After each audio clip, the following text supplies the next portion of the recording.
You're listening to a Frequency Podcast Network production. Before we begin, a content warning. This episode contains discussion of suicide. This is a story about desperate people and the people who might prey on them. It's a story about how easy the internet can make finding anything, even a way to end a life. The victims in this case are spread across the world. We don't yet know how many there are or where they will be found. What we do know is there are at least 7, including 2 in Canada, and they have left family and friends behind, bereft, heartbroken, and asking, how exactly did this happen? Who helped my son, my daughter, my partner end their life? Who profited from this? And the answer, at least according to police in Peel, Ontario, is a local man who faces charges for counselling or aiding in suicide. So what did happen here? What do we know about the accused and how he allegedly distributed poison through the mail? Just how common are cases like this? And how many others might we still find?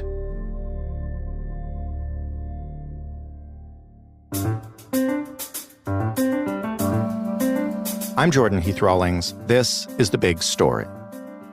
Lucas Casaletto is a reporter with CityNews in Toronto who has been following this developing story. Hey, Lucas. Hi, Jordan. Thanks so much for having me. You're very welcome. This is an interesting story. It sure is. It has a lot of layers to it, if you want to call it that. It's fascinating. Why don't we start with the substance in question? What is sodium nitrite? What is it generally used for?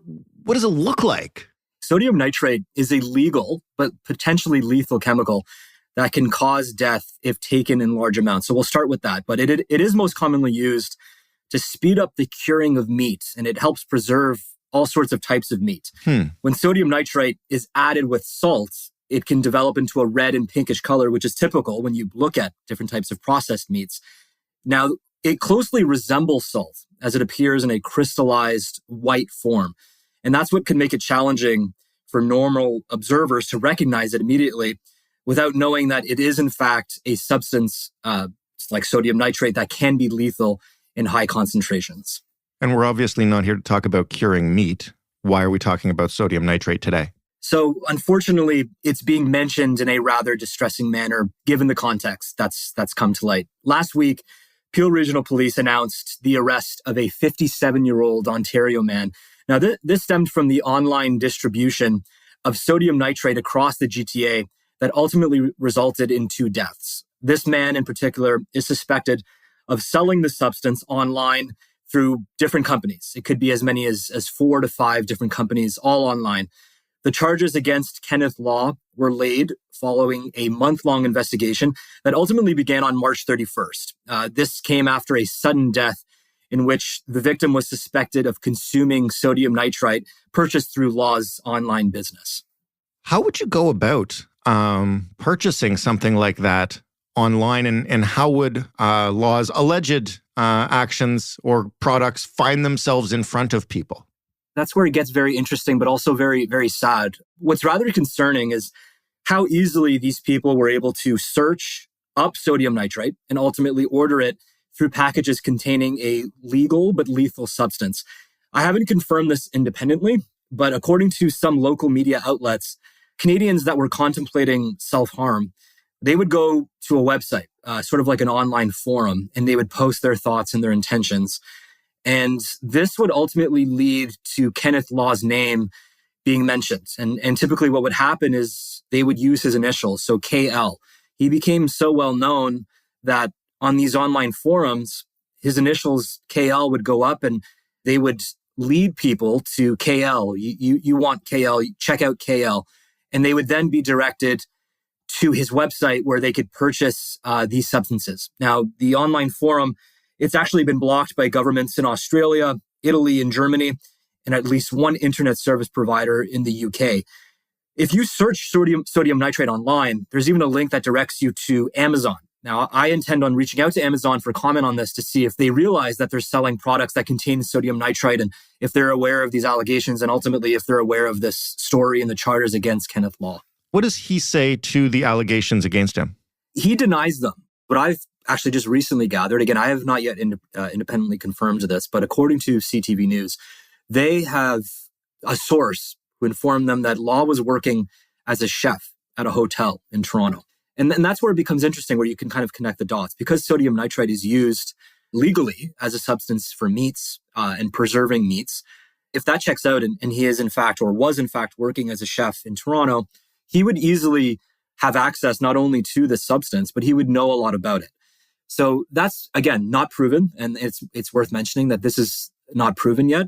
Peel Police, when I've spoken to them, they haven't said too much other than confirming that Kenneth Law was in fact arrested on May 2nd. He was charged with 2 counts of counselling or aiding in suicide.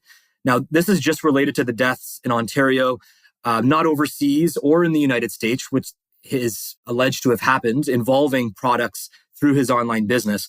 What I have been able to gather is through the London Times in the UK, they cited an undercover buyer. Now, this buyer alleged that Law told them when he was interested in purchasing a product that he was doing, quote, God's work. Now, according to the CBC, Law said the allegations in the Times of London article were false. He denied them. CityNews hasn't been able to speak with Law directly regarding these charges or allegations. It's important to note that while none of this has been proven in court, police do allege that some 1,200 packages containing sodium nitrite have been sent from companies associated with his name, and they may have been shipped to as many as 40 countries. But it is unknown how many contains sodium nitrite. So Law has maintained his innocence. He has said that he can't control how these products are used once they're purchased. How do these mail order kits work? And is this the only kind of them? It's not the only kind of them. It is the most, I would call it, I guess, prevalent right now. That's kind of come to the surface due to the high amounts of unfortunate individuals that have considered self-harm. To my knowledge, sodium nitrite is sold in packaging that you would order online and you would receive by mail because it is a legal substance. It can be shipped worldwide. Right. Now, in these alleged cases involving Kenneth Law, it's believed that individuals contemplating suicide, they would go through him directly and they would order these so-called mail order suicide kits containing the lethal substance. These people would receive the packaging and they would ingest the sodium nitrate once they received it. Now, typically through my research, it's absorbed in the stomach. So they would take this sort of crystallized substance, they would mix it in a liquid or a drink and then consume it. Now, because it is deadly in large amounts, it doesn't take too long before the person begins to experience rather distressing symptoms. And through my research, if it's untreated within a quick time frame, we're talking maybe half an hour to 45 minutes, it will ultimately result in death. And this would create a pretty unfortunate circumstance for medical personnel, if called, to try to revive or help this individual that has consumed the substance. You mentioned that these charges are directly related to 2 people in Ontario who have died, but you also described these packages going everywhere, including overseas. What do we know about the usage overseas? You mentioned the Times of London is working on this. What do we have from other countries? This actually prompted the investigation by Peel Police. What actually ended up happening is the Times of London in the UK, they wrote a very detailed sort of investigative piece that ultimately mentioned Kenneth Law by name. And they were referencing a man in Ontario who had been using an online platform to sell sodium nitrite to people that were at risk of self-harm. Now, what ended up happening is that the Times of London, they reported on 7 deaths in the UK. And that also involved deaths, undocumented deaths in the US. And in the US, they were also alleging that a man in Ontario had been selling products to, in their case, young people, anyone under the age of 20. And there was a man just over 20 years old, 22 years old, who had purchased sodium nitrate through Kenneth Law and committed suicide with the use of the substance. Now, what's interesting is that the Peel Police investigation is not involving anybody overseas that may have passed through Kenneth Law's products. Their focus is solely on the 2 deaths that have resulted in Ontario. Now, Ontario Provincial Police, right after Peel Police announced the charges against Kenneth Law, they sent out a PSA and a news release warning of packages through different companies. They listed all of the companies that were through Kenneth Law. And they wanted the public to be aware, if you see a package like this, if you have a family member that may be suffering, monitor these packages and take note, because as many as 12 communities in Ontario received packages, according to the Ontario Provincial Police. So the charges against Law have not been proven in Canadian court, but they are solely focused on the Canadian deaths and not so much the UK or anything involving anybody in the US as of right now.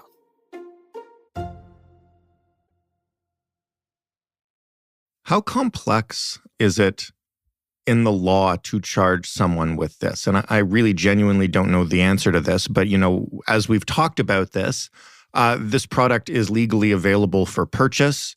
There's nothing illegal about shipping it. Obviously, Mr. Law is not alleged to have made these people take the substance used to kill themselves. I guess what I'm asking is, where exactly is the crime here? I think where it will come down to in court with the two charges, aiding or counseling and suicide, is despite Law denying these allegations and these claims that he did in fact assist these individuals, according to police, while he may be denying these charges, he was selling these products knowing that these individuals were at risk of self-harm. Now, that might be a little bit difficult to prove in court, but because of those two charges in particular, I find those two charges very interesting in that they have enough grounds to assume that this man in particular was assisting somebody who he knew, or at least was aware, that they were at risk of committing suicide or harming themselves. I see. Now, if you look into the type of man that Law is, if you want to believe what the Times of London reported, saying that he was doing God's work, that lets you in on what his mentality may have been when he was selling these products to a large number of people. And that's where it gets a little bit distressing. There have been 2 deaths in Ontario as of right now, according to Peel Police, and there might be more. And that again has not been proven. We don't know if more charges will be laid against Law, but from what I've been able to gather through research and through what media outlets are reporting on, is that these individuals would contact him and would express to him that they were interested in purchasing this type of a lethal product, and he would ultimately assist them in doing so. And then they would consume these products in large amounts, and they would ultimately result in death. Right. Nothing has been proven in court, but we are awaiting the final decision here. What have we heard, if anything, from families of those who have passed away this way, and what do they say about what has happened here? There have been quite a few parents and people that have come forward. Nobody in Ontario, through my research, I've yet to confirm independently anybody in Ontario speaking on behalf of a loved one that has suffered through this. The Times in London, they focused on people in the UK, and that their focus was on young people that had allegedly purchased sodium nitrite from companies that were run by Kenneth Law. Now, as mentioned, he's not facing any charges for deaths outside of Canada. And again, it bears repeating that nothing has been proven in Canada's court as of yet. But one man named David Parfait, his 22-year-old son, Tom, died after ingesting sodium nitrite. And that's what initially sparked the investigation by the Times of London. The Times of London piece was brought to Peel Police's attention, and they have since confirmed that with me. And that is what ultimately led to them opening their investigation into this man. And that's what led to the unfortunate discovery and confirmation that 2 people had died in Ontario through products purchased on his online business. Do we know how many other examples of somebody allegedly trying this kind of businesses? You mentioned right off the top that sodium nitrate is available on Amazon. How common is this type of way of providing equipment needed to end lives? That's where I think this is important to get out, is that it's becoming more common. And we've actually seen through one of my article online and through the report that I had published, is that I was able to gather quite a few number of studies through reputable medical sources that state that the consumption of sodium nitrite is becoming problematic and very concerning. Now, Kenneth Law is the first Canadian mentioned and charged in a scheme such as this one. Because his alleged business appeared to be rather well known online. It sounds like the investigation as of right now is focused solely on him. Through my search, I haven't been able to track any particular individual or business that was behind something like this. But because sodium nitrite is a legal but lethal substance, that's where it becomes tricky because it can be purchased online. As mentioned with Amazon, you wouldn't have a very hard time accessing this. These allegations are incredibly distressing. And if there are more cases like this, and because sodium nitrite is so easily purchased, it has to be discussed and ultimately prevented. When we say it's so easily purchased and it has to be discussed, are we talking about potentially regulating sales of this product? I do think it could lead to that. I think that if he's convicted, Kenneth Law, in court, and according to Peel Regional Police and subsequently confirmed by Ontario Provincial Police, packages through his website have been sent across the province. And that's not factoring in how many packages were sent in the UK and in the US. And we're talking, this is a fairly substantial business here. I did a search the other day and sodium nitrite products, it was incredibly easy to find. And of course, online and on places like Amazon, they're being sold for what its sole purpose should be, which is to cure meats and to preserve meats. I could see regulations being placed on this. And I do think ultimately if more stories are surfaced, and I believe that they will be, it will create a very interesting discussion legally when it comes to the selling of a product and substance such as this one. So what happens next? We're obviously waiting for Mr. Law's trial. What are police still looking for? So Law made his first appearance in a Brampton courthouse on Wednesday. His case was adjourned to next week. He made a virtual appearance in his holding cell. He didn't speak. Legal proceedings will continue. The unfortunate and upsetting reality, as mentioned before, is that there likely will be more people coming forward. That will ultimately and likely change the investigation in Ontario.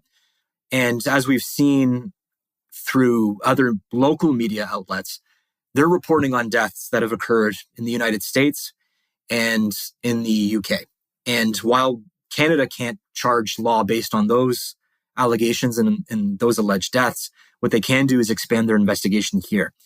And I do believe, through what I've been able to gather, that unfortunately, there will be more loved ones coming forward and speaking out, saying that their child or, their cousin or their uncle or whoever it may be, they purchased a product such as this one, either through Kenneth Law or elsewhere, and consumed it at a high dose and ultimately took their own life. So it's important to make mention in this case that there may be more deaths coming, unfortunately. That's the unfortunate reality with all of this. Lucas, thank you so much for all your work on this, and we'll see what else comes forward. I appreciate it, Jordan. Thank you so much for having me. Lucas Casaletto, reporting for CityNews in Toronto. If you or someone you know is struggling with thoughts of suicide or depression, you can reach out to Talk Suicide Canada, which provides free, confidential support to anyone who is thinking about suicide. You can text them at 45645. You can call them at 1-833-456-4566, or you can visit talksuicide.ca.